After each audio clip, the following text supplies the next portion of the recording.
மொழி கொள்கை இருக்கு இல்லையா? இருமொழி கொள்கைன்னா தமிழ் வந்து தாய்மொழியா படிக்கிறோம். இன்னொன்னு வந்து அடுத்தது என்னது? ஆங்கிலம் படிக்கிறோம். அது வந்து பயிற்று மொழியா ஆங்கிலத்த வச்சிருக்கிறோம். ஆனா எல்லா தனியார் பள்ளிகள்லயும் ஹிந்தி இருக்கு. நம்ம சொல்லி வைக்கல. அவங்களா தான் ஹிந்திய எடுத்திருக்கிறாங்க. யாருமே வந்து ஹிந்திய வந்து சென்ட்ரல் கவர்ன்மெண்ட் சொல்லியா இப்போ அரவிந்திய ஸ்கூல்லயே வச்சிருக்கிறாங்க. அவங்க தான் பிள்ளைகள் விருப்பப்படுறாங்கன்னு அவங்க தான் வச்சிருக்காங்க. ஆனா இப்ப நம்ம மேல் இடத்துல நம்ம மத்திய அரசு சொல்றது வந்து மும்மொழி புதிய கல்விக் கொள்கையை கொண்டு போங்க. மும்மொழி கொள்கையா இருக்கட்டும். அந்த 3வது மொழி வந்து ஹிந்தின்னு எங்கேயுமே சொல்லல. 3வது மொழி இந்தியாவுல அங்கீகரிக்கப்பட்ட 22 மொழிகள்ல ஏதாவது ஒரு மொழி உங்க பிள்ளைகளுக்கு அடிஷனலா கத்துக் குடுங்க. அந்த பிள்ளைகளுக்கு வந்து வாய்ப்புகள் அதிகமா கிடைக்கும். நெறைய அடுத்த கட்டத்துக்கு பயணிக்கிறதுக்கு உதவும்னு சொல்றாங்க. அதனால அந்த இடத்துல வந்து இப்ப இந்த 22 மொழிகள்ல 8 மொழி வந்து வெளிநாட்டு மொழி தான். சைனீஸ் இருக்கு. அதனால ஜாப்பனீஸ் இருக்கு. அதுவும் இங்க இருக்கு. ஏன் அங்க வச்சிருக்கிறோம்? நாளைக்கு இங்க உள்ள பிள்ளைகள் அத கத்து போகும்போது அந்த நாடுகள்ல ஈஸியா இருக்கும்ல. அதனால தான் அத வச்சிருக்கிறோம். ஸோ இங்க நம்ம சொல்ல வர்றது வந்து மும்மொழி கொள்கை எல்லா பள்ளிக்கூடங்களையும் இருக்கணும். அதுவும் முக்கியமா அரசு பள்ளிகள்ல மும்மொழி கொள்கையை புதிய கல்விக் கொள்கையை இம்ப்ளிமெண்ட் பண்ணாங்கன்னா, பிள்ளைகளுக்கு வந்து அடுத்த மொழி ஒண்ணு இருக்கிறதுக்கு வாய்ப்பு கிடைக்கும்போது நல்லா இருக்கும். அவங்களோட அடுத்த கட்டத்துக்கு அவங்க வந்து பயணிக்கிறதுக்கு நல்லா இருக்கும். இப்ப அத பத்தி உங்க ஒப்பீனியன் தான் கேட்க வந்திருக்கேன். இப்ப வந்து உங்க பிள்ளைகளுக்கு வந்து இப்ப நான் வந்து இப்போ எல்லா மேல்தட்டு மக்கள், பெரிய இடத்துல உள்ளவங்கலாம் படிக்க வைக்கிற பள்ளிக்கூடங்களே உங்களுக்கு தெரியும். அங்க வந்து 100% ஹிந்தி இருக்கு. அங்க 100% சான்ஸ்கிரிட் இருக்கு. அங்க வந்து ஜாப்பனீஸ் இருக்கு. எல்லாம் மத்த பிரெஞ்சு இருக்கு. அதுல சூஸ் பண்ணிக்கலாம்னு வந்துருச்சு. ஆனா அரசு பள்ளிகள்ல இருக்கா? இல்ல. அத மட்டும் உங்கட்ட நான் கேட்கிறேன். இப்ப ஒவ்வொருத்தர்ட்ட நான் கேட்கிறேன். உங்களுடைய எண்ணங்கள உங்க மனசுல உள்ளத சொல்லுங்க போதும். வேற தனிப்பட்ட முறையிலயோ, கட்சி சார்ந்தோ இதுக்குன்னு நான் வந்து கேட்கணும்னு நினைக்க வேண்டாம். உங்க எதிர்காலம் உங்க பிள்ளைகள் பள்ளிக்கூடம் படிக்கிற பள்ளிக்கூடத்துல அரசு பள்ளியில இதுவும் ஒரு மொழியா சேர்க்கப்பட்டு இருந்தால், அந்த மொழி ஏதாவது ஒரு மொழி. 22 மொழி அங்கீகரிக்கப்பட்ட இந்திய மொழிகள்ல எந்த மொழினாலும் அவங்க கத்துக்கலாம். அது தமிழ தவிர்த்துட்டு, ஆங்கிலத்த தவிர்த்துட்டு 3வது மொழியா அவங்க கன்னடம் கத்துக்கலாம், தெலுங்கு கத்துக்கலாம், மலையாளம் கத்துக்கலாம், இல்ல ஹிந்தி கத்துக்கலாம், இல்ல மராட்டி கத்துக்கலாம்.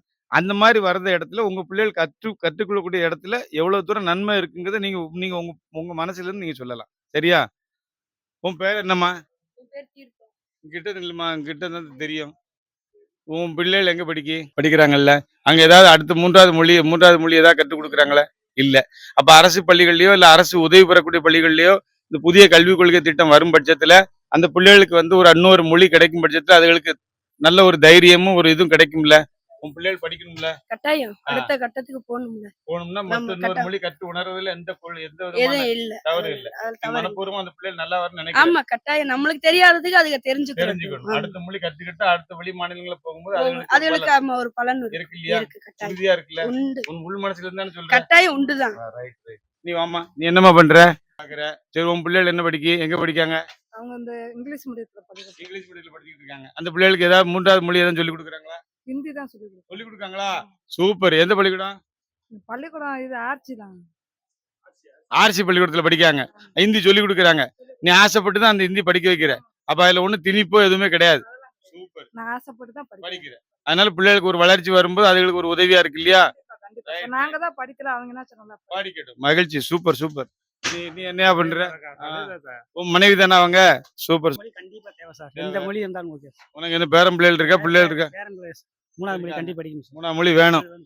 அது வந்தா நல்லா இருக்கும் பிள்ளைகள். நல்லா இருக்கும் சார். ஃபியூச்சர் நல்லா இருக்கும். எந்த மொழினாலும் சரி. எந்த மொழினாலும் ஓகே சார். ஓகே. தம்பி உனக்கு பேர் என்னப்பா? பேர் மாரி செல்வம். என்ன பண்ணிட்டு இருக்க? வொர்க் பண்ணிக்கிட்டு இருக்கேன். சரி. பிள்ளைகள் இருக்கா? பிள்ளைங்க இருக்காங்க சார். என்ன பண்றாங்க? பிள்ளைங்கலாம் சின்ன பிள்ளைங்க இருக்காங்க. சரி. அடுத்த ஸ்கூல் போய் சேர்க்க போறோம். சேர்க்க போறிய? அடுத்த எல்லா மொழியும் தெரியுற மாதிரி சேர்க்க போறோம். நாங்க தான் படிக்கல ஹிந்தி. இந்த சின்ன பிள்ளைங்களாச்சும் ஹிந்தி படிக்கிற மாதிரி வச்சுக்கிறணும். வெளி உலகத்துக்கு போய் வேலை பார்க்குற மாதிரி இருக்கணும். மகிழ்ச்சி. சோ இன்னொரு மொழி கற்று உணர்வதனால பிள்ளைகளுக்கு ஒரு பலன் இருக்கு. உணர்ற. எல்லாம் நம்புறோம். ஓகே. அம்மா வணக்கம். என் பேர் வீரம்மாள் சார். கூலி வேலை பார்க்குறேன். பாக்குறீங்களா? சரி. நான் ஒரு நிமிஷம். நான் என்ன கேட்க வரேன்னா, அரசாங்கத்துல வந்து மத்திய அரசாங்கம் வந்து புதிய கல்விக் கொள்கை திட்டத்தை கொண்டு வர்றாங்கம்மா. அது வந்து வேற ஒண்ணும் இல்ல. உங்களுக்கு சிம்பிளா சொல்லிடுறேன்.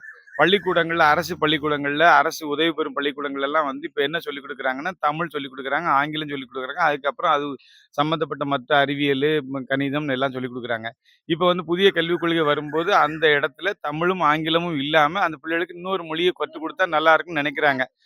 உங்களுக்கு அது அவசியமா? உங்க தாய்மொழி என்னது? தாய்மொழி தெலுங்கு சார். தெலுங்கு. அப்ப உங்களுக்கு தெலுங்கு, அதுவும் போக தமிழ்நாட்டுல இருக்கிறீங்க. தமிழ் நல்லா தெரியும். தெலுங்கு உங்களுடைய தாய்மொழி. இந்த 2யும் நீங்க உயிர் மூச்சா வச்சிருக்கீங்க. இது இல்லாம ஆங்கிலம்ங்கிறது உங்க பிள்ளைகள் கத்துக்கிட்டுதாங்க. அப்ப இன்னும் அடுத்து இன்னொரு மொழி வரணும் நல்லது தானே? கண்டிப்பா வேணும் சார். வேணுமா? கண்டிப்பா பிள்ளைகள் நல்லா இருக்குன்னு ஆசைப்படுறீங்க. நல்லா இருக்கும் சார். ரைட், ரொம்ப மகிழ்ச்சிம்மா. உங்க பேர் என்ன சொன்னீங்க? வீரம்மாள். வீரம்மா. நன்றி, நன்றிம்மா. வணக்கம். இப்போ நம்ம வந்து இந்திய அரசாங்கம் வந்து புதிய கல்விக் கொள்கைய கொண்டு வர்றதுக்கு முன்முனைப்போட இருக்கிறாங்க. அதுல வந்து நிறைய மாநிலங்கள்ல வந்து புதிய கல்விக் கொள்கை வந்து நடைமுறைக்கு வந்துருச்சு.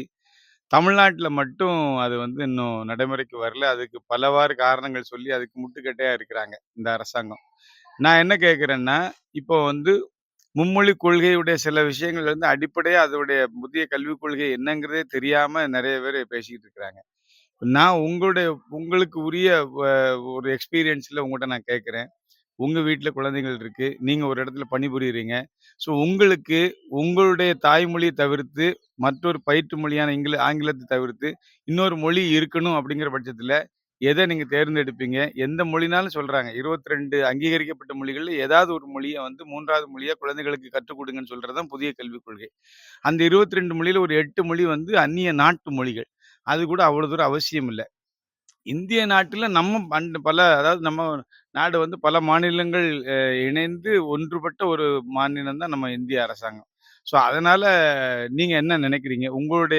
அம் உங்களுடைய அனுபவமும், உங்களுடைய எண்ண ஓட்டங்களும் இந்த புதிய கல்விக் கொள்கையின் மூலமா, இந்த மும்மொழி கொள்கையின் மூலமா பயனுள்ளதா இருக்குமா? இருக்காதா? நீங்க சொல்லுங்க. வணக்கம்ண்ணே. நல்லா சொல்லுங்க. என்ன என்ன பொறுத்தவரைக்கும் நான் தமிழ்நாட்டுல பொறந்தேன். தமிழ் மொழிக்கு நான் ஆதரிக்கிறேன். 2வது திங்ஸ் என்னன்னா, இங்கிலீஷ் இப்ப எல்லா இடத்துலயும் நார்மலா எல்லாருமே பேசிட்டு இருக்கோம். ஹிந்தியா இருந்ததுன்னா இன்னும் கொஞ்சம் பெட்டரா இருக்கும். அதர் மொழின்னா நம்ம எல்லா ஸ்டேட்டுக்கும் போறதுனால ஹிந்தி. மெயின் திங்ஸ் அதுக்கு தமிழ் மொழி படிச்சுக்கிட்டு அவங்க பாட்டு அவங்க லைன்ல போனாலும், இன்னொரு மொழி வந்து ஹிந்திய கத்துக்கிட்டோம்னா, அவங்க என்ன பேசுறாங்கங்கிறது நமக்கு புரியும். இங்க புரியாதனால தான் பல பிரச்சனைகள் இருக்கு. இப்ப புதிய கல்விக் கொள்கையில வந்து நம்ம அரசாங்கம் சொல்றதே வந்து எல்லா மாநிலங்கள்லயும் 1 முதல் 5ஆம் வகுப்பு வரைக்கும் தமிழ் கட்டாய பாடம். அவங்கவங்க தாய்மொழி கட்டாய பாடம். இப்ப ஆந்திரா எடுத்துக்கிட்டீங்கன்னா, அங்க தெலுங்கு கட்டாயம். அதுக்கு பிறகு தான் ஆங்கிலம். அதுக்கு பிறகு தான் பிற மொழி. அதுக்கு வந்துருச்சு. அதையுமே இப்ப 8ஆம் வகுப்பு வரைக்கும் கொண்டு போறதுக்கு பேச்சுவார்த்தைகள் நடக்கு. அதுக்கு அடுத்த கட்டம் என்ன பண்ணலாங்கிறத வந்து மத்திய கல்வி அமைச்சர் வந்து அதுக்கு ஏற்பாடு பண்ணிக்கிட்டு இருக்கிறார். தமிழ் வந்து நமக்கு தாய்மொழி. தன் தாயை விட அதிகமா நம்ம அத வந்து உணர்வுபூர்வமாவும், உயிராவும் நம்ம அத நேசிக்கிறோம். அதுல எந்த மாற்று கருத்தும் கிடையாது. ஸோ உங்களுடைய விருப்பத்தின்படி புதிய கல்விக் கொள்கை ஏற்றுக்கொள்ளக்கூடிய ஒன்று. வரவேற்கிறீங்க. நாங்க வரவேற்கிறோம். வரவேற்கிறீங்க. அதனால அந்த மொழி எதா இருந்தாலும் போதும். ஆனா அதுல ஹிந்தி நல்லதுன்னு நினைக்கிறீங்க. கரெக்ட். மகிழ்ச்சி. நன்றி, நன்றி.